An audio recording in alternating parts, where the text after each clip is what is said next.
Hola,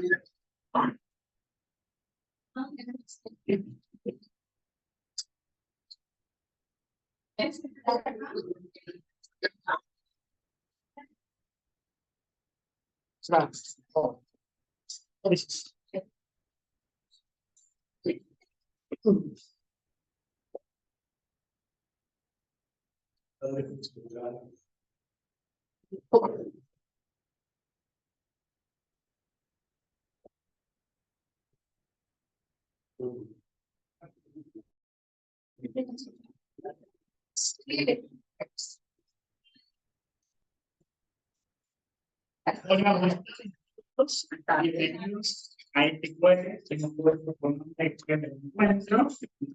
Una vez al mes, el partido, bueno, nos juntamos, reunimos para justamente compartir sobre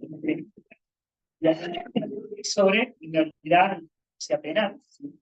Está a cargo de un especialista en la materia, doctor José González Solar, que además ha sido juez, tiene muchos trabajos, ponencias, investigaciones en la materia, así que bueno, es un gusto poderlo presentar. Así que bueno, lo recibimos con un fuerte aplauso.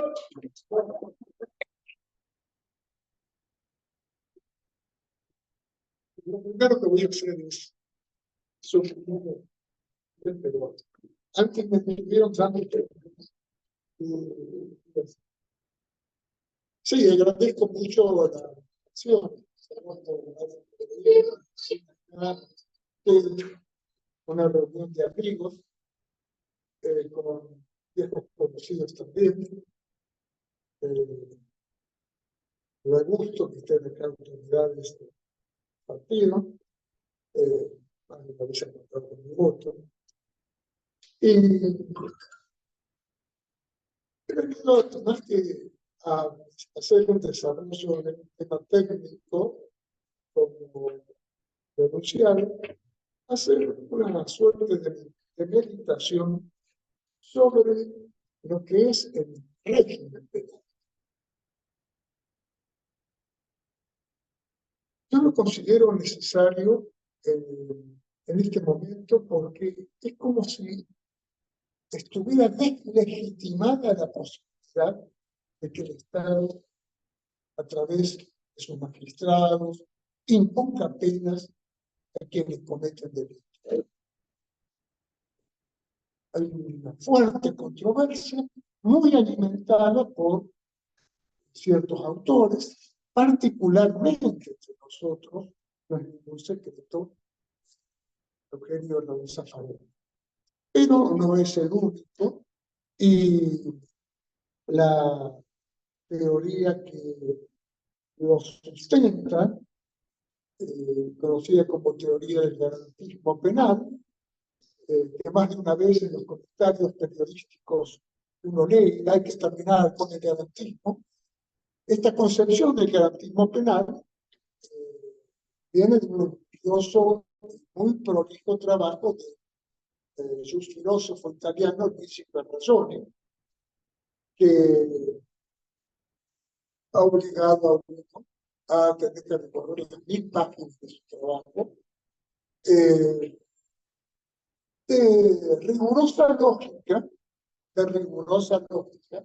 pero lógica que puede ser impecable, pero que falla en las conclusiones porque los principios son otros.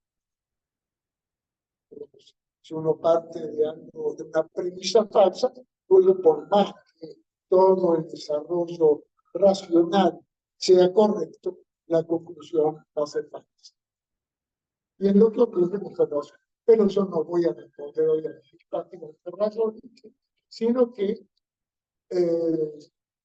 me propongo entonces hacer esta meditación sobre el régimen penal, teniendo en cuenta que se trata de una reunión de amigos y una exposición que es más bien de divulgación. La pena ha estado presente desde tiempo inmemorial en la sociedad humana, porque la venganza no era otra cosa que eso, pena. Claro, la desmesura de la venganza era notable. y se la quiso limitar con algo que se conoció como la ley del talión. Ojo por ojo, diente por diente, vida por vida. Era poner un límite a la reacción humana frente a la ofensa. Pero estaba siempre. ¿Y por qué esa desmesura?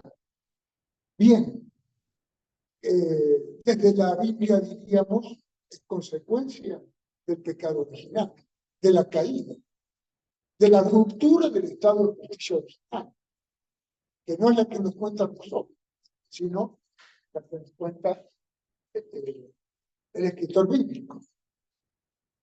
Entonces, nos encontramos con que la venganza, que quiere ser un acto de justicia, era algo que introducía un desorden en la sociedad. Un día el Estado asumió el monopolio del castigo. Un día el Estado dijo, claro, a partir del momento que hubo Estado, ¿quiénes los autores? Pero repite todo esto al siglo XVI. Un buen día el Estado dijo, no se puede permitir, es imposible que una sociedad sobreviva en medio de las venganzas, de personas contra personas, familias contra familias. El Estado asumió el monopolio del castigo y durante siglos fue ajustando su aplicación hasta que en nuestro tiempo entró en crisis de legitimidad. No es ajena a esta crisis de legitimidad, no puedo yo introducir todos los caminos, pero no es ajena a esto la teoría de la crítica social que nace del marxismo, ¿no? El autor de la religión puso en cuestión también al Estado mismo y a la potestad punitiva. Con frecuencia, en este marco, con frecuencia oímos reclamos por mayores penas para quienes delinquen.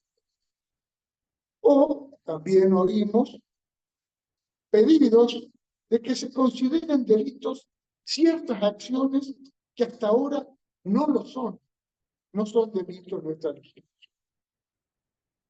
Es algo recurrente.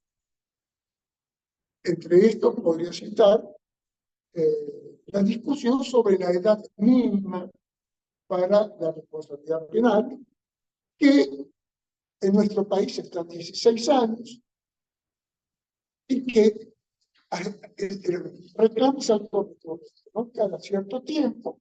Así fue con el caso Bloomberg en marzo del 2004, Capristo en marzo del 2009, y después esto se fue reproduciendo en el tiempo. Yo, casi como una acotación, porque no es el nudo de la cuestión que quiero abordar, solo diría esto para que ustedes saquen la conclusión. Dentro de la Organización de las Naciones Unidas existe el Comité de los Derechos del Niño. El Comité de los Derechos del Niño se expresa a través de observaciones generales que hace sobre la legislación que se refiere en los distintos países miembros de ONU a los derechos del niño. En la observación general número 10, el Comité de Derechos del Niño tiene sentados 3 puntos. 1. La edad de responsabilidad penal nunca debe estar debajo de los 12 años y de los 20 años. Nunca debajo de los 12 años. Segundo punto. La edad que se considera más razonable para fijar la responsabilidad penal era de 14 años. Y el tercer punto que nos toca a nosotros es en aquellos países en que la edad se haya fijado por encima de los 14 años, no se debe volver a.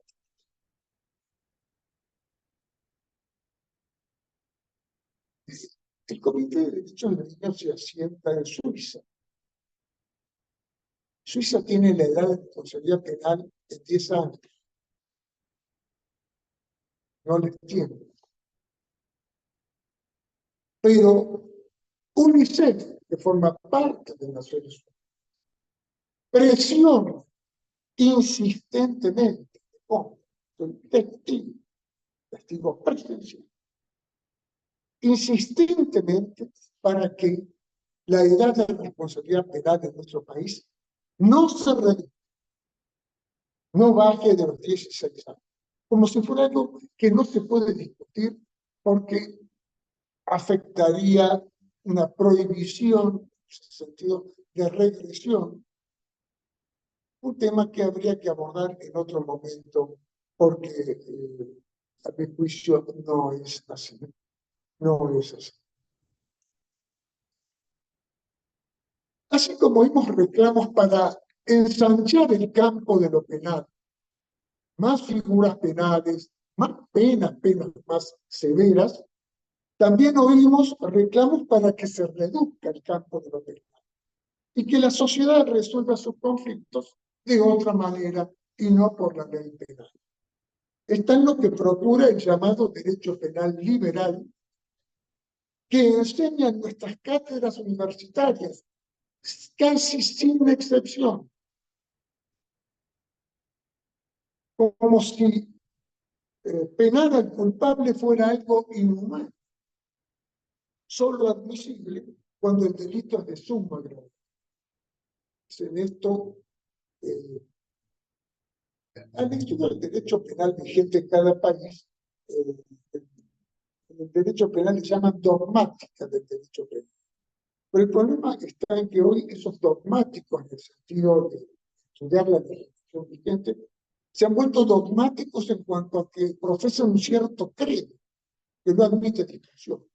Y uno de los puntos de ese credo es: no debe ensancharse el campo de lo penal, no debe reducirse la edad de responsabilidad penal, no debemos crear nuevas figuras penales, no debemos crear nuevas penas.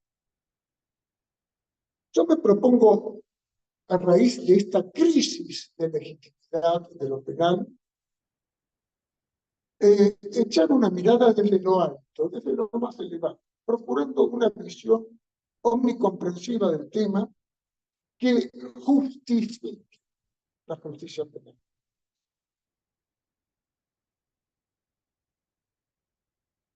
Primer punto, la pena como un mal. No hay duda que la pena es privación de un bien, no carencia. Eso creo que está claro. Nosotros no tenemos alas, carecemos de alas. Pero si nos privan de la libertad de locomoción, cambia la cosa, porque nosotros sabemos que podemos desplazarnos, movernos, y nos están quitando. Bien, la pena es la privación. Es algo aflictivo, algo que contraría la voluntad de quien la padece. Este punto es muy importante. Algo que contraría la voluntad de quien la padece. Nadie va a la pena, excepto Jesucristo, nadie va a la pena por propia voluntad.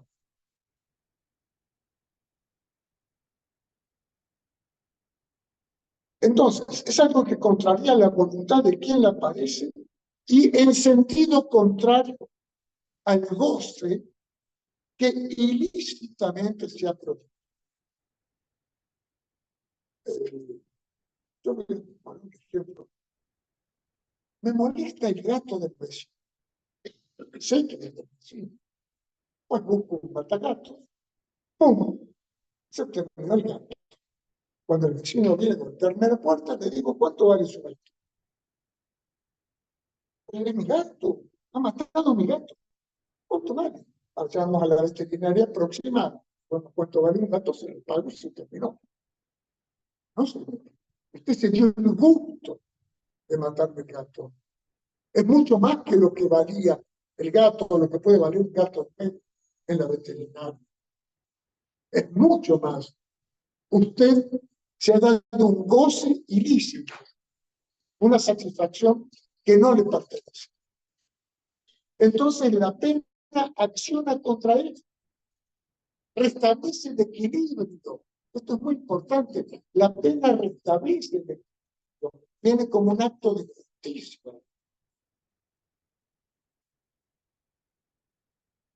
Entonces decía, va sobre la voluntad del penado, la contraría, y en sentido contrario al goce que se ha propuesto.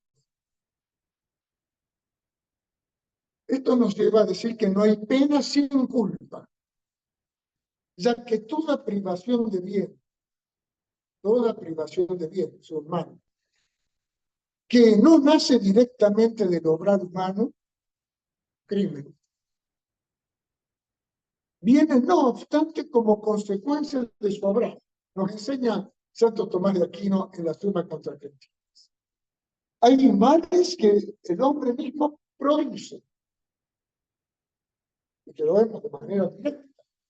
Hay otros males, terremotos, sequías, etcétera, que no vemos que surjan directamente del hombre, pero que vienen a consecuencia de obrar humano. Diría Santo Tomás, del pecado original para empezar, y de los que están secundarios.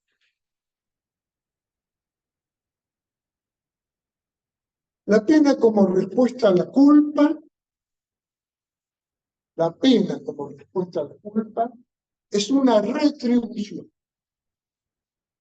Pertenece a lo que llama Jacques Maritain el orden del desquite del ser, desquitarse del ser.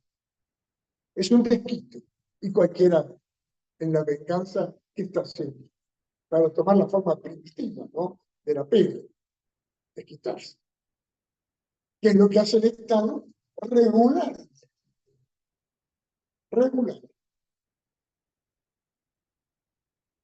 Claro, se apropia de esto y fija la regla. Como estamos viendo por algunas referencias que hice al pasar, no podemos hablar de pena sin una referencia a la justicia divina. Pero en la justicia divina estamos hablando de lo que conocemos en el ámbito cristiano como juicio final. El juicio final de cada uno, el juicio particular o el juicio final universal. Allí la justicia de Dios es estricta. Mérito o demérito. No hay grises. O premio o castigo y se terminó. Pero la justicia humana, la justicia divina, en orden al ser humano en vida terrena, no es algo terminante, premio o castigo, sino, señalan los teólogos, cada pecado mortal se debería penar con la muerte. No. Dios procede también sus penas con un sentido medicinal, de restauración. Dar al hombre la posibilidad de corregir, de enmendarse, y dar a la sociedad también la posibilidad de recuperar a uno de sus miembros que ha atentado contra la vida común. Eso es en atención a nuestra naturaleza. Nuestra naturaleza humana en vida, pues somos tan imperfectos, nos equivocamos, caemos en delitos y en ese sentido la justicia divina no es terminante mientras el hombre está en vida terrena. Al terminar ya pues, o premio o castigo. La razón de la pena. Ya lo dije, el acto desordenado conlleva culpa. Hay pena porque hay culpa. Si no hay culpa, no hay pena. No puede haber. ¿Cuántas veces oímos a personas que piden penas y no hay culpas a la víctima. Ahí no les ha pasado. Se les incendió la casa. Se les incendió la casa. No hay quien le haya pedido. Y sin embargo, reclama a la comunidad. Algo hay que hacer, algo me tienen que dar, algo me tienen que reconocer. Como un derecho. Como un derecho. Puede acudir a la solidaridad, pero no como un derecho. No hay penas. Sí. El desorden de la culpa debe ajustarse por la pena. Quien concedió su voluntad más de lo que debía, justo es que sufra algo contra su voluntad para restablecer la igualdad. La pena no es tal cuando no guarda proporción con el placer que voluntariamente se ha prodigado en ti. Hay penas irrisorias.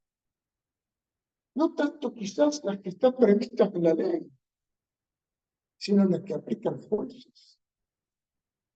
Los jueces ideologizados por la ideología, que se llama teoría, del garantismo, del derecho penal mínimo o de mínima intervención, que dice Zaffaroni. Bien, es la hipótesis de mínimo, porque la hipótesis de máxima es suprimir todo régimen penal. Eso lo dice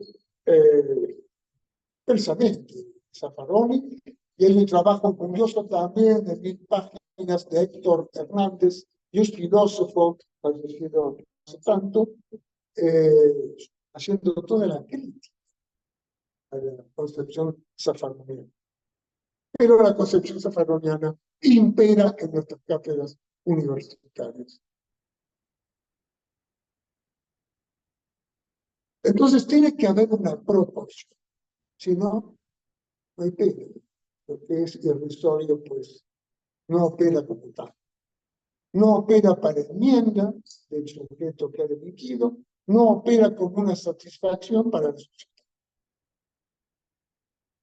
Y justamente hablemos del fin de la pena.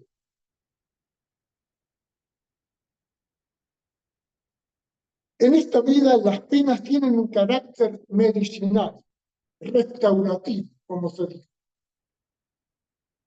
Aunque siempre es la pena, en principio, retributiva, la pena es retribución de la culpa, es su razón de ser, nunca es exacta esa retribución ante las propias limitaciones que tiene el conocimiento humano.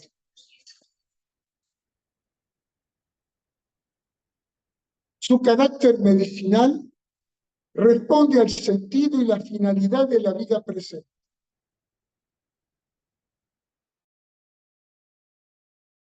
Que es un tiempo de perdón, de corrección, de enmienda, tal como Dios quiere y lleva adelante su propia justicia para el hombre. Yo dije que iba a mirar esto desde lo más alto. Miremos a la justicia divina para emular la justicia humana. Entonces, no se trata de que la pena sea la reacción máxima frente a una ofensa, de que deba suprimir al ofensor, como muchos pretenden. De hecho, hoy muchas veces en la televisión, después de algún episodio grave, y ni hablar de los comentarios que siguen a las noticias en los medios de prensa en Internet. No, la reacción tiene que ser mesurada. Debe guardar proporción, ¿no? Pero debe mirar a lo medicinal, a lo restaurativo, a recomponer, mirando al delincuente, pero mirando al bien común social. Justamente el fin de la pena en el ser humano, en la sociedad humana, es la paz social. La paz social. Fíjense que si no lo miráramos de esta manera, si nosotros quisiéramos hacer justicia penal, por cada una de las ofensas, agravios, transgresiones, tendríamos que perseguir y penar todos los malos pensamientos, los malos deseos, las malas miradas, etcétera, etcétera, etcétera, ¿no? Habría que penar todo, ¿no? La ley penal en cualquier país del mundo selecciona las acciones u omisiones que quiere castigar. ¿Con miras a qué? Con miras a la paz social. Sí, justicia, pero mirando a la paz social. Mira a la enmienda del delincuente o al menos a su disuasión. Fíjese, la ley penal en sí misma es disuasiva. Cuando yo digo el homicidio siempre se castiga con pena de 8 a 25 años de prisión, se está tratando de disuadir el homicidio. No mate el rojo. Ese es el mensaje. No mate el rojo.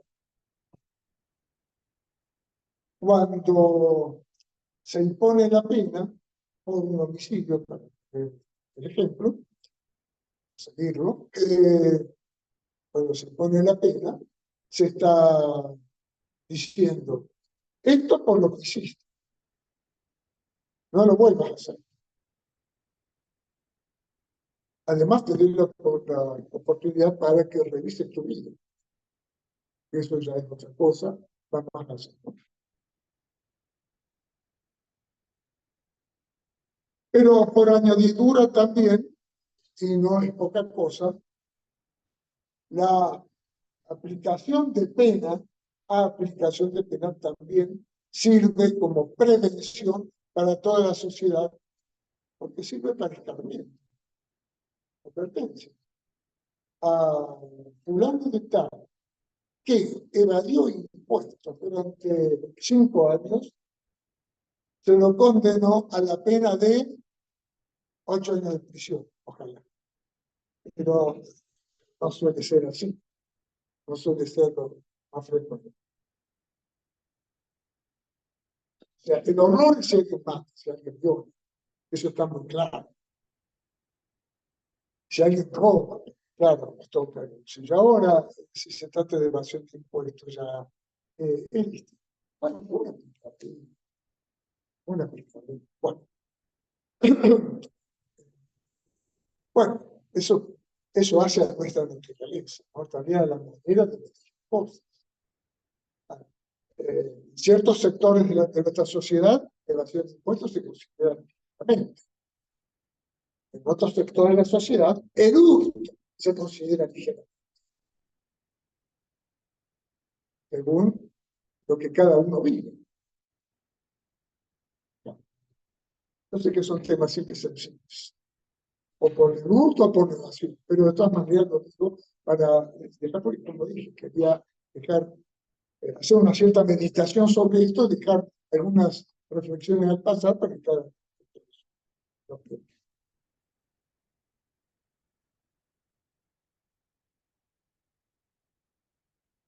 Entonces, la pena, siendo en principio retributiva, es al mismo tiempo medicinal, restaurativa, en bien de la sociedad.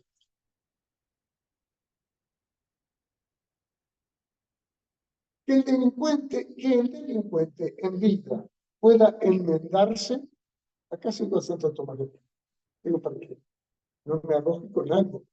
Que el delincuente en vida pueda enmendarse no quita que pueda ser sometido a pena de muerte, cuando su delito es de tal gravedad que el mal para la sociedad es mayor que el bien que de su enmienda se podría esperar. ¿No? Estamos hablando de aquello que es el calificador, el calificador, aquello que diría de Santo Tomás, hace que el hombre ya no se manifieste como hombre. Es un tema también difícil, porque hoy en día eso está en revisión. Yo no lo tengo en revisión, pero hay quienes sí lo tienen en revisión dentro de la misma iglesia. O sea, hay que decir las cosas como son, pero sí, yo lo digo porque no lo tengo en revisión en lo personal.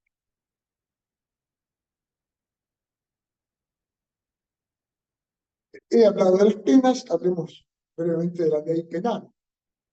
Ya dije, tiene por fin, como la pena, la ley tiene por fin la paz social. Alcanza a actos externos del hombre y no a todos. Ya lo dije también. No se persigue todo lo que sea una transgresión, todo lo que sea una ofensa. Hay una selección.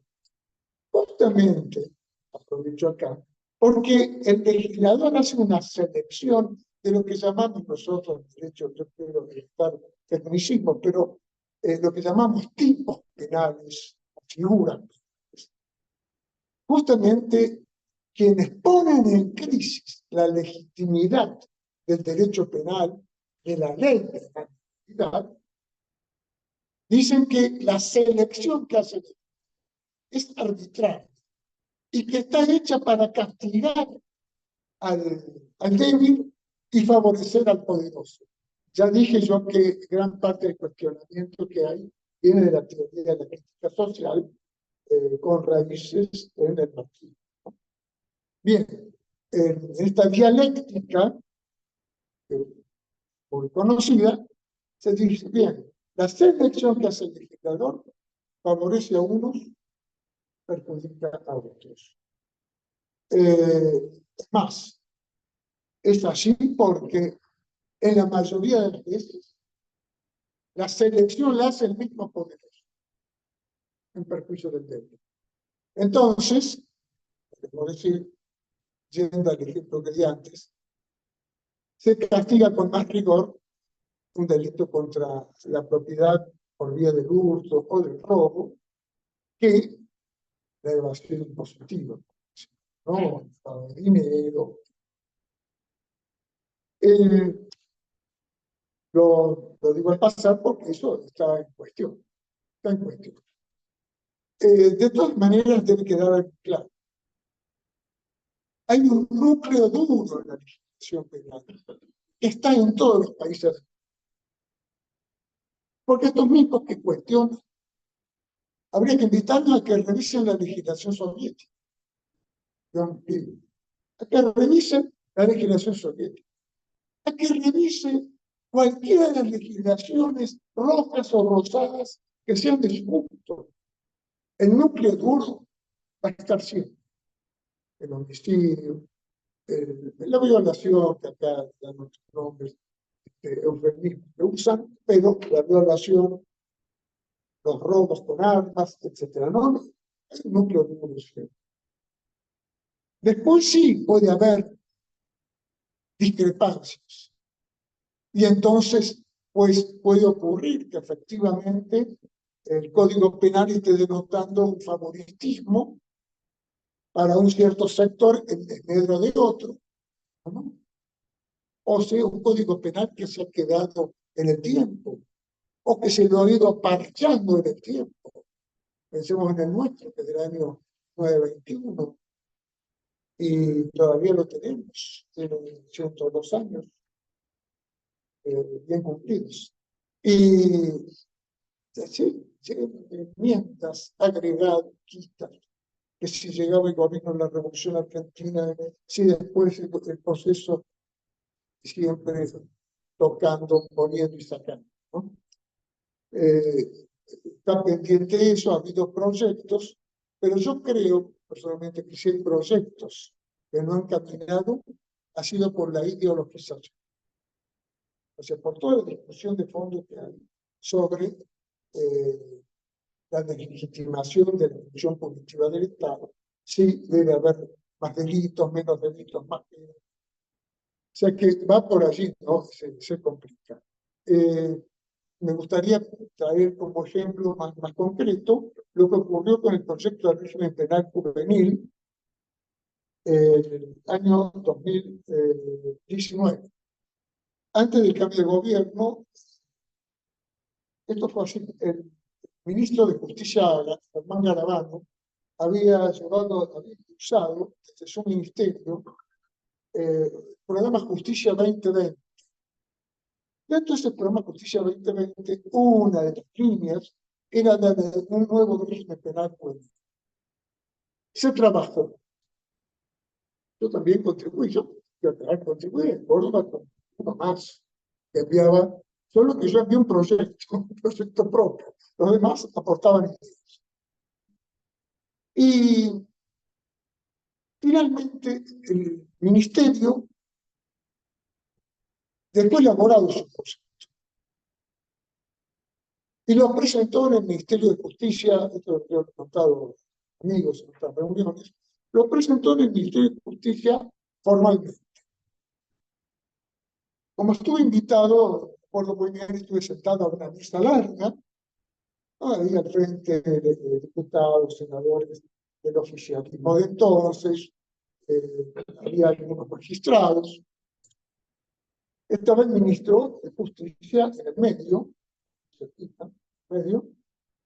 y uno lo veía como el protagonista. Bien, ocurrió que en un momento dado, no sabía por qué demoraba el comienzo de la presentación. Uno que estaba pendiente del horario de avión para regresar, porque sigue trabajando, entonces trabajando. Cuando de repente todas las cámaras de televisión se estaban, entra su majestad Patricia Bullrich. Disculpe, pero yo soy muy directo, o en todos. Bueno, y entra su majestad Patricia Bullrich, acompañada por pequeños séquitos, pero por todas las cámaras de televisión. Sienta sus posaderas en una silla que estaba allí. Y empieza con su discurso, un discurso totalmente imbuido de la seguridad de lo que es, claro, ese era ministro de seguridad. Entonces, empieza a desenvolver todo lo suyo con respecto a un proyecto de ley penal juvenil, que las miradas eran otras. Garabano lo había trabajado bien. El proyecto reducía de edad penal a la edad que yo considero razonable, 15 años. Con 15 años tomamos el segmento más importante ahí donde se dirime entre los 15 y los 17. Ya si bien llega al régimen hasta 18 años. Entonces, hace esa presentación y yo ya me di cuenta cómo iba a hacer todo esto. Afuera, en la puerta ya me había costado entrar al ministerio, más me costó salir, porque estaba todo el Ministerio de Acción Social, me refiero a los trabajadores, los trabajadores y trabajadoras, estaban todos ahí en la calle, pancartas. Bueno, ya me di cuenta. En poco tiempo fui invitado nuevamente para ir a una sesión de comisión. La sesión de comisión era el concepto de esto. Esto es un gran salón, parecía un asado multitudinario, pero no había asado, sí se comía de todo, pero no. Y sí, un asado no era de pro, de quien estaba diciendo. La cosa es que iban dando la palabra, y en el medio de la palabra, pancartas, gritos, estribillos. Cuando yo vi eso, en cuanto pude me dirigí al aeropuerto y volví. Me di cuenta que eso no iba a prosperar, porque ¿qué ocurrió? Que la manera de presentar el proyecto favoreció la ideologización de lo que era algo muy bien encaminado. Así lo había llevado el ministerio adelante, y así espero que vuelvan a llevarlo quienes sean los responsables. Eso era nada más que para ilustrar un poco cómo juegan las cosas con respecto al régimen penal. Y de paso voy diciendo algo del régimen penal juvenil, porque ya el doctor me dijo que esto se contiene. Bueno, el hecho de que haya ley penal, yo ya voy a ir terminando. El hecho de que haya ley penal evita el arbitrio de los jueces. Por eso me fija en la Constitución por lo menos un mínimo máximo cuando hay pena de prisión, de multa, de infracción, que vaya siempre hacia el mínimo, ya sería otra discusión, tiene que ver con lo que dije antes, con la ideología de garantía. Pero la ley te fija mínimo. Dice categóricamente Santo Tomás de Aquino, el juez debe imponer penas según la ley, pues no tiene potestad de misericordia. Sí podría apartarse por razón de equidad, no de misericordia, me apiado de la persona que debo castigar. Y hay veces que uno se ve movido en eso. Función que uno ha desempeñado muchos años, más de una vez le ha mostrado eso, es como un movimiento del corazón, hacia el que va a castigar más cuando se trata, en el caso ha sido de sujetos muy pobres. Igual uno ha condenado cuando debías, ¿no? Pero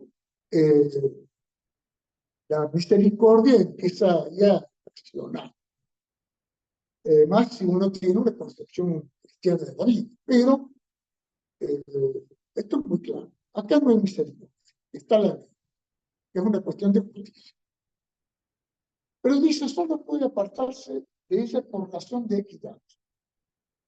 Ha ocurrido en algún caso, esto ya es experiencia personal, en algún caso que debido imponer pena por debajo del mínimo que estaba previsto en la ley penal.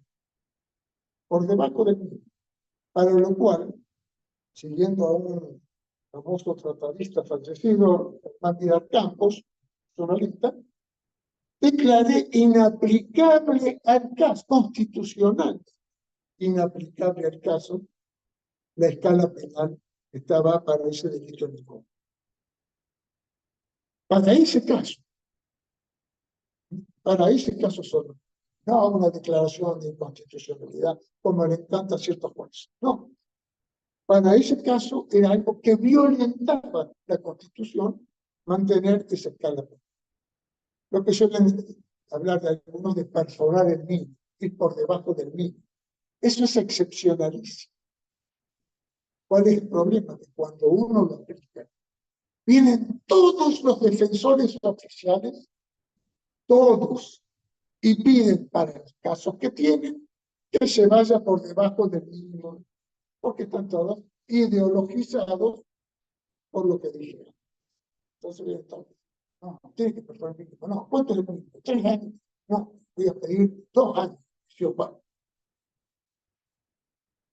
Entonces, eso solamente por razón de equidad, cuando en el caso concreto, eso es de equidad, cuando en el caso concreto la ley que tiene pretensión de justicia deja de ser justa, pero en el caso concreto.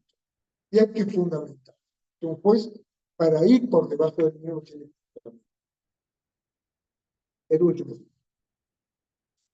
Algo que está muy en boga actualmente y que el Tribunal Superior de Justicia, ya hablando concretamente de Córdoba, impulsa con mucho entusiasmo.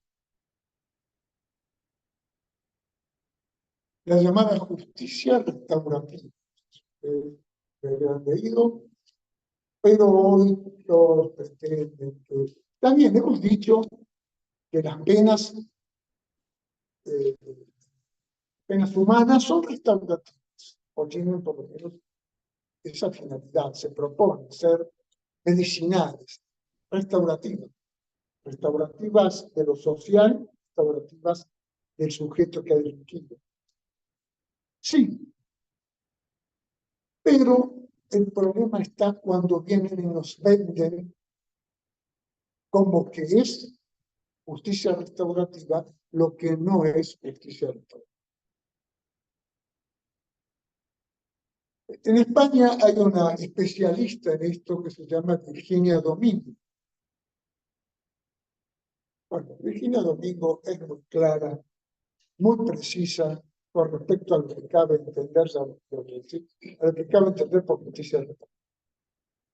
Pero entre nosotros es embarcado un español, no lo voy a nombrar por cuestión de caridad, es embarcado entre nosotros un español que conoce perfectamente toda la justicia restaurativa, pero que se ha argentinizado. ¿Qué ha hecho? Que esta justicia restaurativa no sea más que una herramienta para liberar y liberar a los encausados por distintos delitos. O sea, lo que diríamos acá, un viva la pepa. Bueno, para él sí, porque es español, viva la pepa, ¿no? O sea, Constitución. Claro, entonces se lo contrata en San Isidro, se lo contrata en otros lugares, en claves importantes de la provincia de Buenos Aires, se lo ha contratado en Córdoba, y bueno, uno está obligado por la cuestión de lo intelectual a decir cosas como son.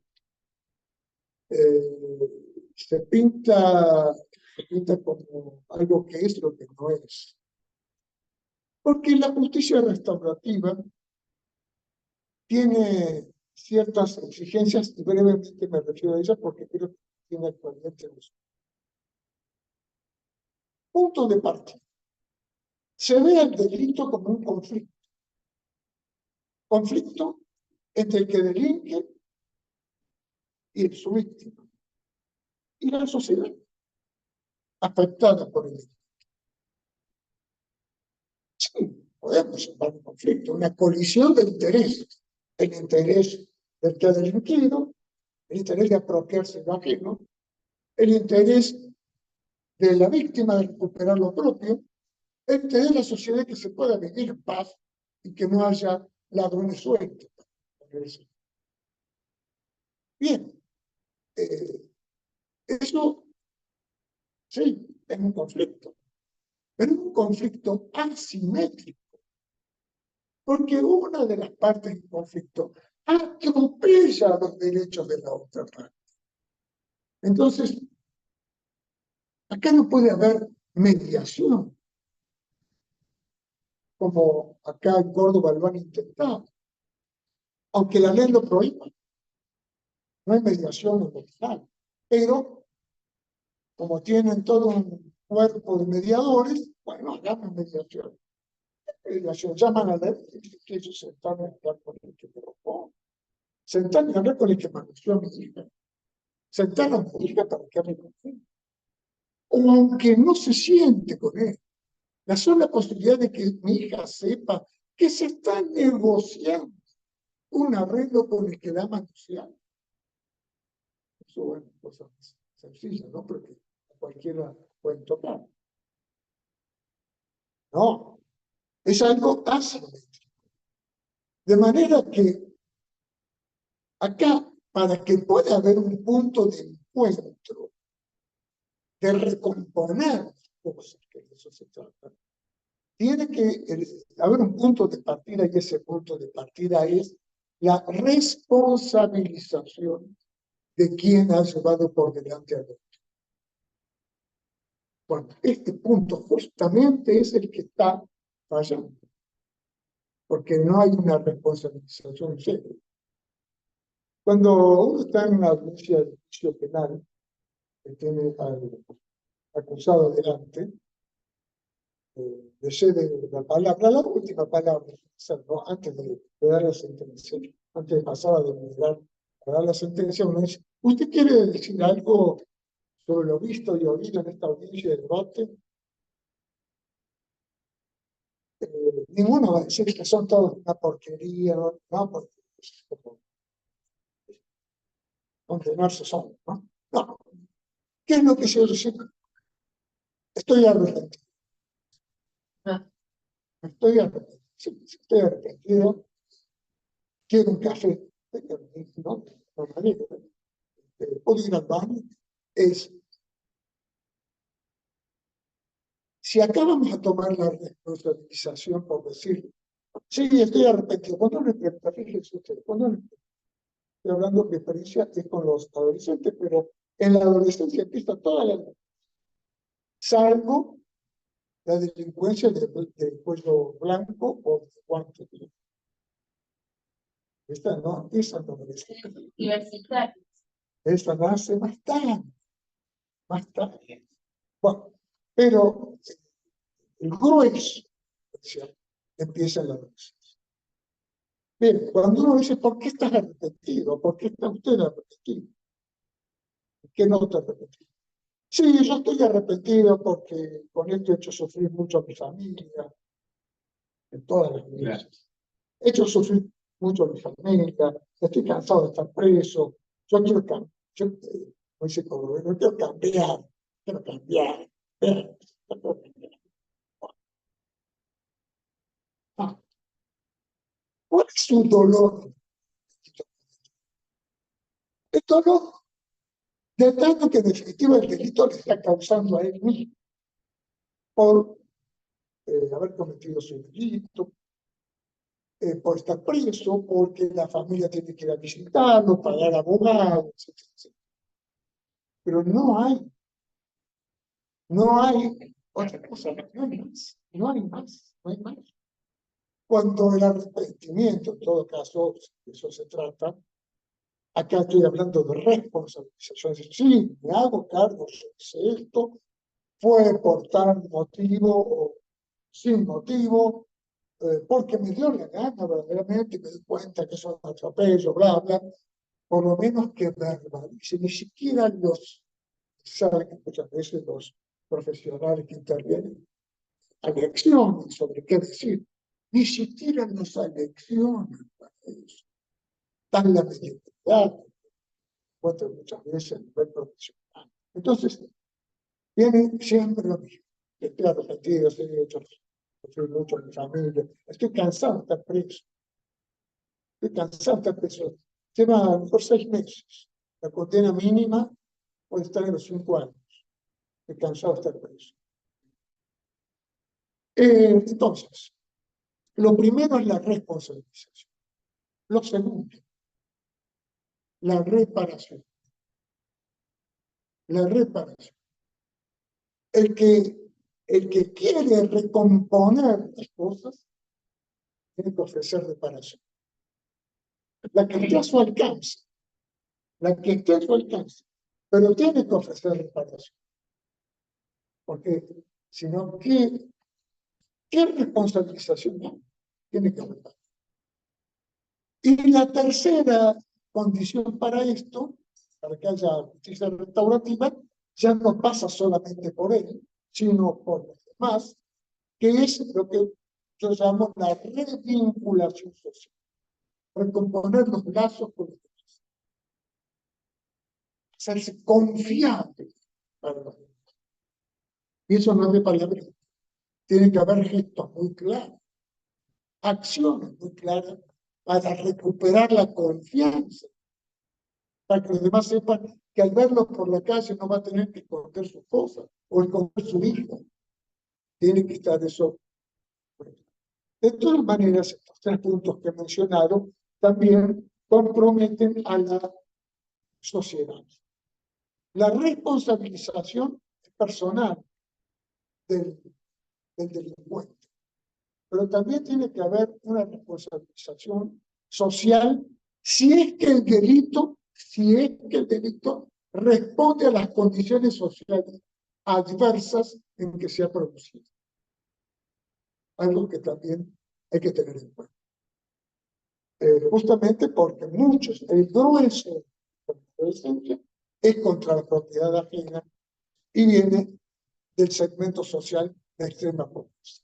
Entonces, lo que hay que tener en cuenta también la sociedad, si quiere, debe responsabilizarse pero debe responsabilizarse también la sociedad, en la medida de lo posible, obviamente, en la medida de lo posible.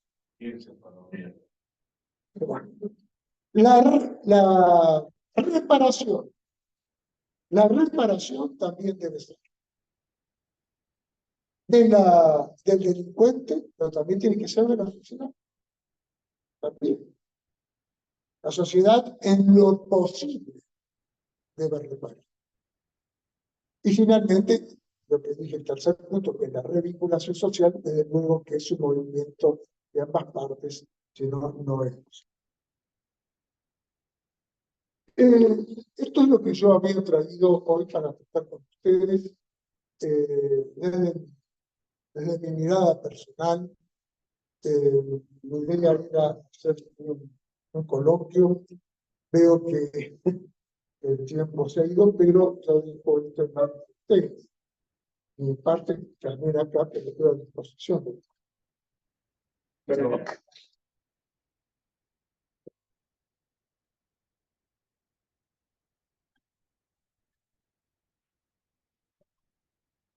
un hecho que es generador de la causa.